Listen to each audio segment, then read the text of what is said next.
பூரி எப்பவுமே அப்பளம் மாதிரி வருதா? அப்போ இந்த மாதிரி ட்ரை பண்ணி பாருங்க. சூப்பரா புசு புசுன்னு செம்மையா வருங்க. எப்படி பண்றதுன்னு பார்க்கலாம் வாங்க. ஒரு பாத்திரத்துல 2 கப் கோதுமை மாவு நான் எடுத்திருக்கிறேன்.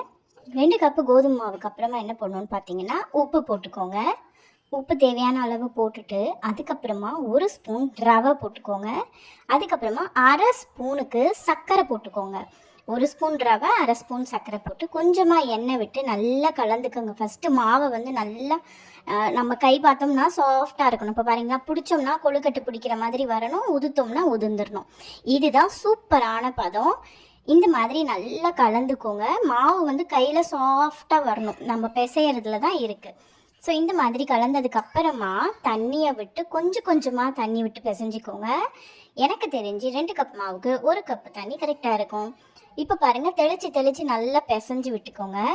பூரிக்கு வந்து எப்போவுமே நம்ம டைட்டாக மாவு பிணையணும், அப்போ தான் நம்மளுக்கு சூப்பராக உப்பி வரும் பூரி. இப்போ பாருங்கள், கொஞ்சம் கொஞ்சமாக மாவு பிணைஞ்சி தண்ணியை விட்டு விட்டு மாவு பிசைஞ்சோன்னா பாருங்கள், ஓரமெல்லாம் ஒட்டாமல் வந்துருச்சு.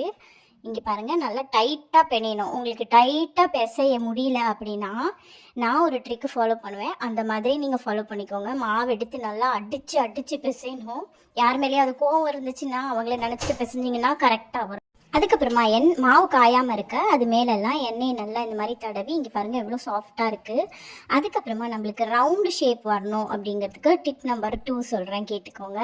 அப்படியே உருண்டையை நம்ம எடுக்காமல் இந்த மாதிரி முதல்ல மாவு எடுத்து நீட் பண்ணிக்கோங்க.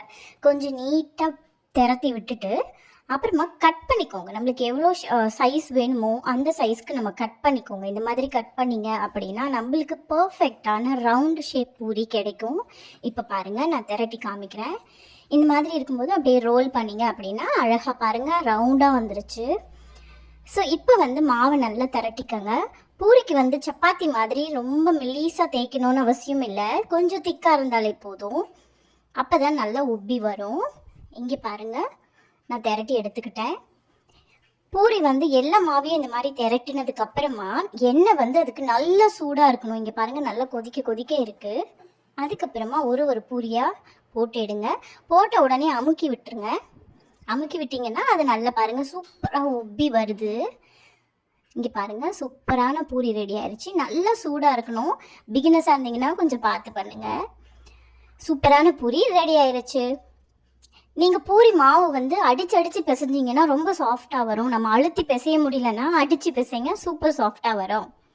அதுக்கப்புறமா ரோடு கடை அக்கா இருக்காங்க, ஒரு அக்கா இங்கே, அவங்கக்கிட்ட எப்படி பொட்டேட்டோ பண்ணுறீங்கன்னு கேட்டேன். மசாலா இங்கே பாருங்கள், வெங்காயம், பச்சை மிளகா, தக்காளி, உருளைக்கிழங்கு, ஒரு குக்கரில் எண்ணெய் விட்டுக்கோங்க. எண்ணெய் சூடானதுக்கப்புறமா கடுகு போட்டு தாளிச்சுக்கோங்க. அதுக்கப்புறம் பச்சை மிளகா, கருவேப்பிலை, அதுக்கப்புறம் வெங்காயம் போட்டுக்கோங்க. உங்களுக்கு வேணும்னா இஞ்சி பூண்டு விழுது கூட போட்டுக்கலாம், நான் இன்னைக்கு போடலை. நல்லா கலந்து விட்டுக்கோங்க. அதுக்கப்புறம் தக்காளி போட்டுக்கோங்க. கொஞ்சமாக மஞ்சத்தூள் போட்டுக்கோங்க, ஒரு 1/2 ஸ்பூன் மஞ்சத்தூள். மசாலாக்கெலாம் சேர்த்த மாதிரியான உப்பு தேவைக்கேற்ப போட்டுக்கோங்க. உங்களுக்கு எவ்வளோ உப்பு வேணுமோ தேவைக்கேற்ப அந்த உப்பு போட்டுக்கோங்க.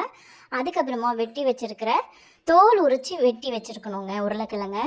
நான் வந்து தோல் உரித்து வெட்டி வச்சுருக்கிறேன்.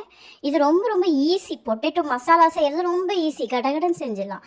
உருளைக்கிழங்கு அப்படியே போட்டுருங்க. கட் பண்ணி தோலை உரித்து கட் பண்ணி வச்சுருக்கிற உருளைக்கிழங்கையும் அதே குக்கர்லேயே போட்டுட்டு தண்ணியை விட்டுட்டு ஒரு 4 விசிலுக்கு, 4 இல்லை 5 அந்த விசிலுக்கு விட்டுருங்க. அதுக்கப்புறம் நல்லா உருளைக்கிழங்கு எடுத்து நல்லா மசிச்சு விட்டுருங்க. உங்கள்கிட்ட மேஷர் இருந்ததுன்னா மசிச்சுருங்க. இந்த கரண்டியை வச்சு நல்லா மசிச்சு விட்டுருங்க. அதுக்கப்புறமா திரும்ப ஒரு முறை மசிச்சு விட்டுருக்கோம் இல்லையா, திரும்ப ஒரு முறை இதை அடுப்பில் வச்சுட்டு கொத்தமல்லி தூவி இறக்கினீங்கன்னா சூப்பரான மசாலா ரெடி. ட்ரை பண்ணி பார்த்துட்டு சப்ஸ்கிரைப் பண்ணிடுங்க. எப்படி இருக்குன்னு மறக்காமல் சொல்லிடுங்க.